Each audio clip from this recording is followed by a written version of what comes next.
बैठा दो इसे इस कड़ाह में, ये तो अल्लाह है, जलेगा थोड़ी। इसकी कोई जरूरत नहीं है, मैं अपने आप ही इसमें प्रवेश कर जाऊंगा।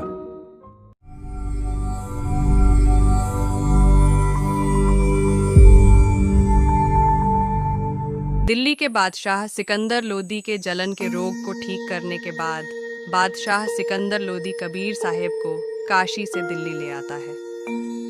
वही कबीर साहिब जी ने जनता के सामने एक दरिया में बहते हुए जा रहे मुर्दे को तथा सिकंदर लोदी के पीर शेख तकी की मृत बेटी को कब्र से निकलवाकर जीवित कर अल्लाह होने का प्रमाण दिया। देखिए ये संपूर्ण कथा हमारे पहले वाले वीडियो में, ऊपर आई बटन पर क्लिक करें या वीडियो के डिस्क्रिप्शन से देखें। कबीर साहिब की महिमा दिन ब दिन बढ़ती जा रही थी, लेकिन ये सब शेख तकी के लिए घाव पर नमक छिड़कने के समान था। सिकंदर लोदी ने कबीर साहिब को अल्लाह स्वीकार कर उनसे उपदेश ले लिया था, जो कि शेख तकी को बहुत चुभ रही थी कि अब उसकी महिमा खत्म हो गई है। शेख तकी ने सिकंदर लोदी से बोलना बंद कर दिया और कबीर साहिब जी को नीचा दिखाने के लिए प्रयत्न करने लगा। शेख तकी मुसलमान भाइयों को इकट्ठा करने लगा। यह कबीर सचमुच कोई जादूगर लगता है। बादशाह इसे अल्लाह मान बैठा, लेकिन अल्लाह शरीर में नहीं आता। इसकी एक और परीक्षा लेंगे। हुक्म कीजिए पीर जी, आप हमारे नबी हैं, क्या किया जाना चाहिए? इसे खत्म करना होगा। ये तो अल्लाह है ना, मरेगा थोड़ी। इसे उबलते तेल के कड़ाहे में डालकर देखते हैं। ये कोई छल कपट से चमत्कार कर रहा है तो मर जाएगा, अन्यथा बच जाएगा। सभी ने जाकर सिकंदर लोदी को यह बात बताई कि कबीर की एक परीक्षा ली जाए। हम ऐसे ही क्यों इसे अल्लाह मान लें? सिकंदर लोदी को चिंता हुई कि शेख तकी के इशारों पर पूरा मुसलमान समुदाय नाचता है। सिकंदर लोदी अपने पीर शेख तकी के पास गया।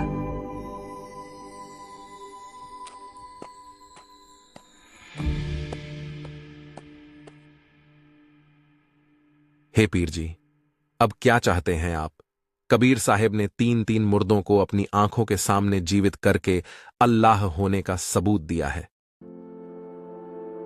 मुर्दों को जीवित करने से कोई अल्लाह थोड़ी आ गया। जब तक कि वह एक और परीक्षा ना दे, मैं उसे अल्लाह नहीं मान सकता।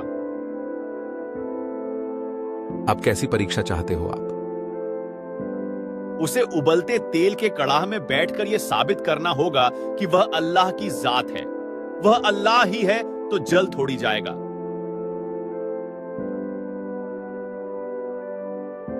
सोच लो, ऐसे में तो कोई भी मुसलमान उसे अल्लाह नहीं मानने वाला। जब तक मुसलमान भाई उसे अल्लाह नहीं मान लेते, तब तक तेरी गद्दी खतरे में ही रहेगी।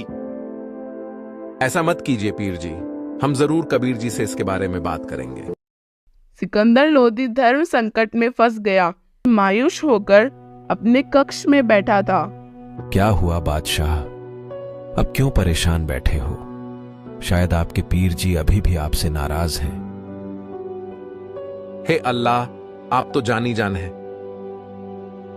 सिकंदर ने पूरी बात बता दी और अपनी मजबूरी जाहिर की। हे मालिक, पीर जी को कैसे मनाया जा सकता है, ये तो आप ही जाने।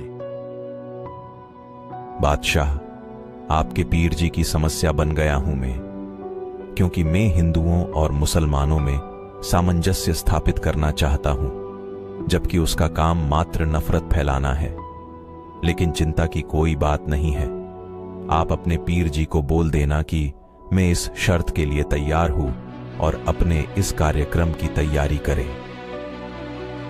सिकंदर लोदी ने कबीर साहिब की बात पर विश्वास किया और राहत की सांस ली। पीर जी, कबीर साहिब जी आपकी परीक्षा देने के लिए तैयार है। आप अपने कार्यक्रम की तैयारी कीजिए। अब आएगी सच्चाई सामने। शेख तकी ने पूरे नगर के सभी मुसलमानों और आम व्यक्तियों को यह संदेशा भिजवा दिया और अगले दिन सभी को इकट्ठा होने के लिए बोल दिया। अगले दिन सभी एक मैदान में इकट्ठा हुए और शेख तकी के आदेश से एक सेवक एक बड़े कड़ाहे में तेल उबालने लगा और सभी कबीर साहिब की लीला का इंतजार कर रहे थे। कबीर साहिब और सिकंदर लोदी सारी जनता के बीच उस मैदान में कड़ाहे के पास पहुँचे। तेल बहुत गर्म होने के कारण भयंकर रूप से उबल रहा था। बैठा दो इसे इस कड़ाह में, ये तो अल्लाह है, चलेगा थोड़ी। इसकी कोई जरूरत नहीं है, मैं अपने आप ही इसमें प्रवेश कर जाऊंगा। कबीर साहब वहां से उड़कर तेल के कड़ाहे में प्रवेश कर गए और आराम से उसमें बैठ गए। सभी लोग हैरान थे कि कबीर जी को कुछ हुआ ही नहीं। सेकतकी को और भयंकर जलन हुई। ये सचमुच जादू जंतर जानता है। यह तेल जैसे दिखाई दे रहा है वैसा गर्म नहीं है। इसने तेल की तासीर ठंडी कर दी है। यह बस उबलता हुआ दिखाई ही दे रहा है। सिकंदर लोदी ने सोचा कि सच में कबीर साहब तो बहुत शांति से बैठे हैं। क्या सच में तेल गर्म नहीं है?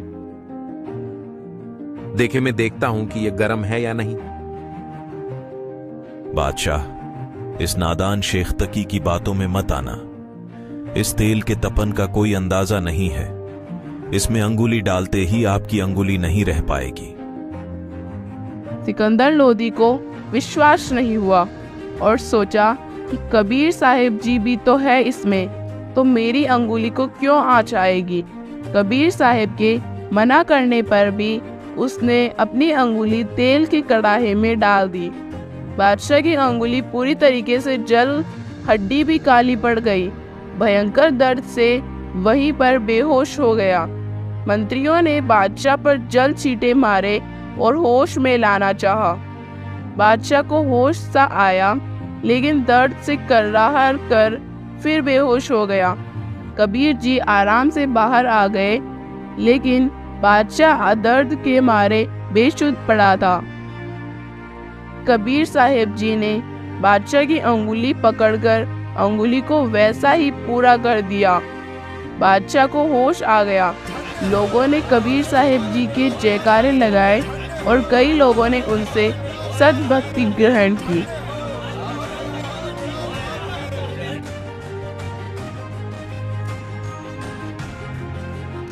ये 2D एनिमेशन संत रामपाल जी महाराज के सत्संग प्रवचनों का अंश मात्र है।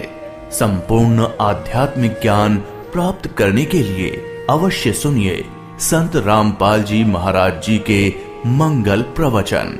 आप संत रामपाल जी महाराज जी के मंगल प्रवचन संत रामपाल जी महाराज एप्लीकेशन पर भी सुन सकते हैं तथा उनके द्वारा लिखी पुस्तकें भी डाउनलोड कर सकते हैं।